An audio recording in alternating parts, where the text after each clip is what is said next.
হাই, মোৰ নাম Abhilasha and welcome to my channel.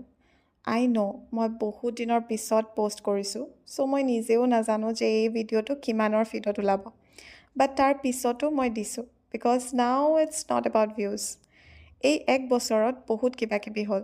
না মন পচন্দৰ চাকৰি পাইছোঁ, না মনে ভবাৰ দৰে সপোন পূৰা হৈছে, একোৱেই হোৱা নাই। নিজৰ 100% দি কষ্ট কৰা এক্সামটোতো ফেইল কৰিছোঁ।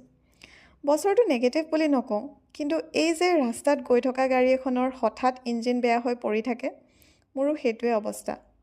জীৱনটো ৰখি যোৱাৰ নিচিনা অনুভৱ হৈছে, একো গ্ৰ'থ হোৱা নাই। আৰু ওচৰে পাঁজৰে যিমানবোৰ মানুহ আছে চবৰে সপোন পূৰা হোৱা দেখিছোঁ। যি বিচাৰিছে তাকেই পাইছে আৰু মইহে পিছ পৰি ৰৈছোঁ নিচিনা লাগিছে। জেলাছ ফিল কৰা নাই বাৰু, নিজৰ কাৰণেহে বেয়া লাগিছে। আপোনালোকৰো বাৰু এনেকুৱা কেতিয়াবা ফিল হয় নেকি? বাৰু যি কি নহওক, চব ভালে থাকক।